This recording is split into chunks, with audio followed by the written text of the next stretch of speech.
Hey everybody, this is video 431. That's our third standard for our fourth unit and our first video. And our third standard is that we are going to be writing and interpreting quadratic models. So in this one, we're going to be writing the functions based on some sort of information that we're given. And the first type of information is we're going to be finding patterns in tables. And then we're going to be building quadratic models using that information. And other information. So when you're ready and you've got all this written down, we're going to go ahead and get started.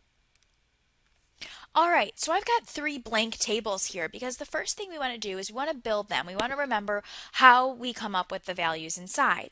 So I'm starting here with our parent function on our table number 1, and it's f of x equals x squared. It's the most basic quadratic. It's not been shifted left, right, up, down, and it has no stretches at all. So we're going to go ahead and put the vertex at 0, 0 where it is because 0 squared is 0. And then of course we move out from that in both directions because we have symmetry from the vertex based on our axis of symmetry that goes straight through it. So when you square 1, you get 1. When you square 2, you get 4. And the same thing happens on the other side because when you square a negative number, you get a positive number. If I were to continue this table and I would put 3, then I would have 9, and if I put 4, I'd have 16. We're going to take a look here, and we're going to write for f of x squared, of f of x equals x squared, we're going to write the step sizes. That is, moving away from the vertex in one direction, we're going to take a look at the steps. Okay, we're going to look at how big those steps were, because when it was linear, when we looked at a line, the step size was exactly the same as we moved away, and that's how we got our constant rate of change, the slope. When we had an absolute value, as we moved away in one direction, it was a positive, and then we moved away in the other direction, it was negative. And you're going to see something similar here. But your step sizes are not going to be the same. As we move away from the vertex, the first step has a size of 1. From 0 to 1 is 1. We go from 1 to 4, and we have a step size of 3. As we move from 4 to 9, the step size is 5. As we move from 9 to 16, the step size is 7. So I'm just looking at how big the steps are. So you can kind of see a pattern that's forming here. And of course it moves away the same in the opposite direction because of the symmetry. Well, let's go ahead and stretch it by 2. So in our second table, we're multiplying the squared value times 2. Remember, it's important that you follow the order of operations and that you square the number first and then multiply it by 2. All right, well the origin is still the vertex here because when you square 0 and multiply it by 2, it's still 0. And as we move away, we have 1 and 2 and negative 1 and negative 2. But this time when you square 1, you get 1, but multiply it by 2 and it doubles. You square 2, you get 4, you multiply it by 2 and it doubles. And the same thing on the other side, we do get the positive values because we're squaring negative numbers. And let's take a look at the step sizes here. So as you're moving away from 0 to 2, it's a step size of 2, your first step. Then get a little carried away. From 2 to 8 is a step size of 6. So what do you think is going to happen next? Well, let's see what we come up with. If we put a 3 in there, I'd have 3 squared is 9, and 9 times 2 is 18. So it's a step size of 10 from 8 to 18. Well, let's compare that to the original. The first step was 1, and now it's a 2. The second step was 3, and now it's a 6. The third step was 5, and now it's a 10. The fourth step was 7. I bet it's going to be 14. Well, let's try it. 4 squared is 16, and 16 times 2 is 32.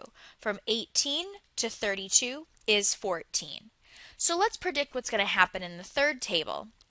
When I triple it, in other words, I'm stretching it by 3. Still have the origin as our vertex, and we move away 1, 2, and negative 1, negative 2, and you're going to get a 3, and then you take this and square it as 4, and you get a 12, and if I put a 3 in there, I get 27. Let's see, on the other side, I'll have the same thing moving away.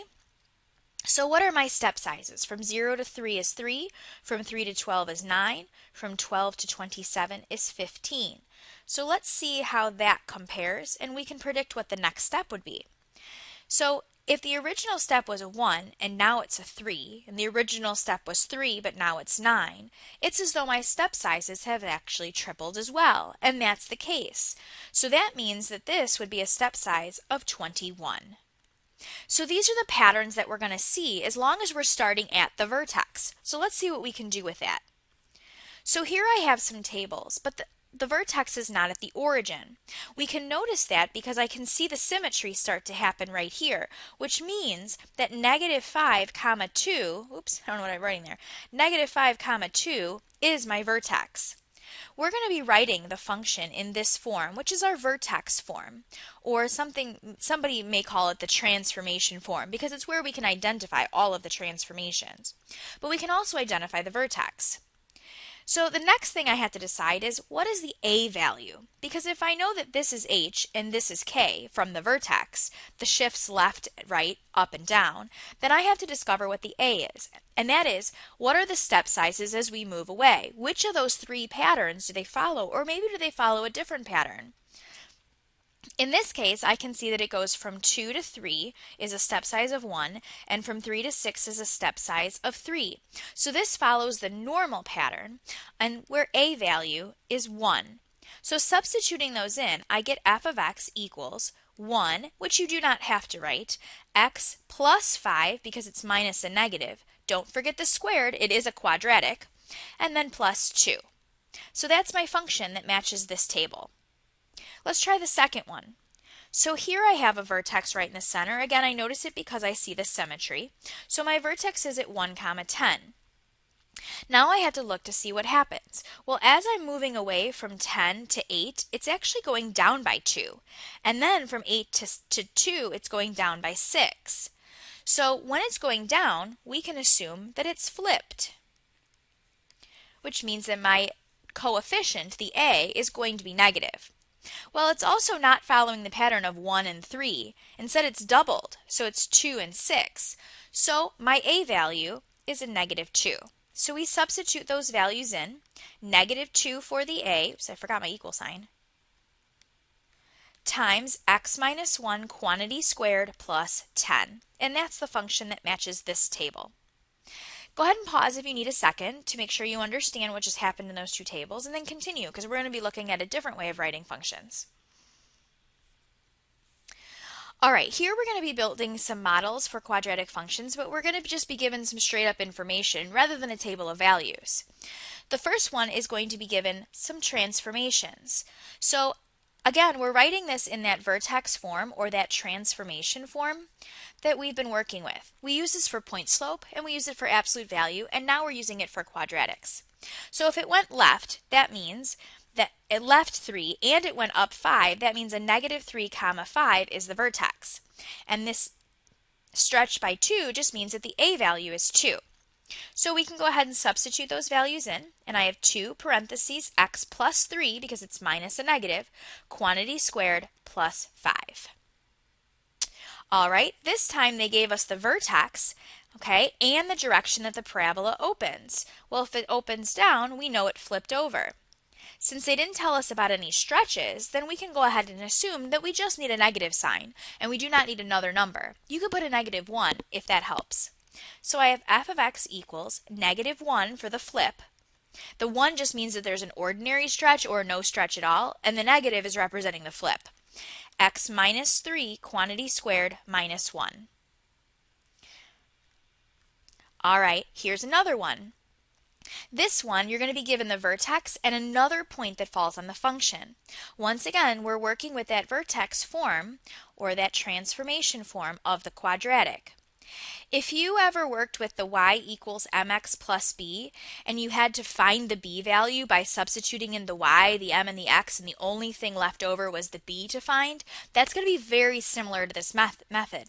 We're going to be substituting in the h and k for the vertex, so that's going to be our h and our k, and this 4 comma 1 is going to represent the x and the f of x. Remember, f of x is actually y, so we're just replacing it, the y value, the 1, for the f of x.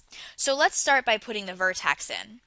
That means I have f of x equals a, because I don't know it yet, parentheses, x plus 2, quantity squared, minus 3. Now let's substitute in the 4 and the 1.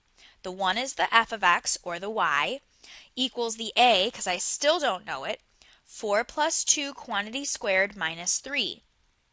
I'm going to simplify inside the parentheses first before I square it, which means 1 equals 6 squared, or 36a, minus 3. Remember, this number goes with a, so it's 6 squared times a. Now I'm going to add 3 to both sides, and I get 36a on this side. The next step is to divide by 36. The answer is not 9 because I'm dividing by 36. This was a mistake that was made by a few of you in the first unit. So it's 1/9 for my a value. We're not done until we replace that 1/9 in this original equation here. So I have f of x equals 1/9 for the a, and x plus 2 quantity squared minus 3. I don't want to put the 4 and the 1 in there because they were only used so that I could find the a value, similar to when we had to find the b if we use the y equals mx plus b form for a line. All right, so that is my answer. Let's go ahead and look at one more. This time I'm given the x-intercepts and another point on the function. And this one's going to work out a little bit differently, because if I know the x-intercepts, that means I know the solutions. And if I know the solutions, then I know the factors.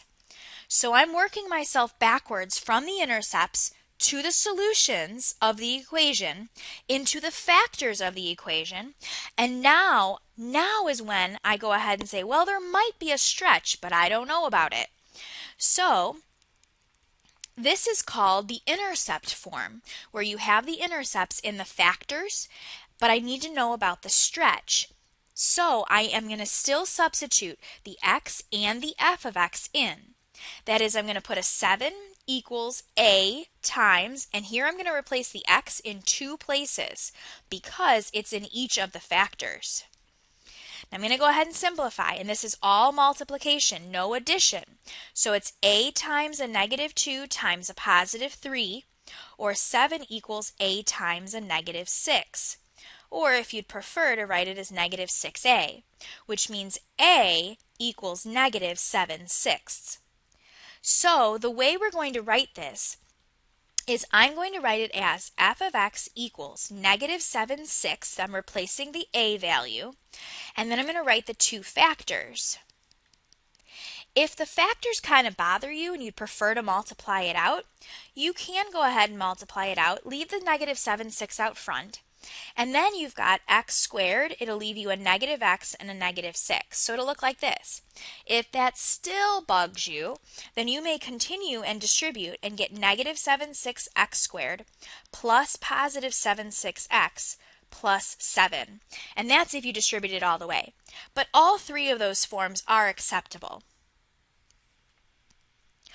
All right, I've got 3 here that I'd like you to try on your own. One is with a table, one gives you the transformations that have occurred, and the last one gives you a vertex and a point that it goes through.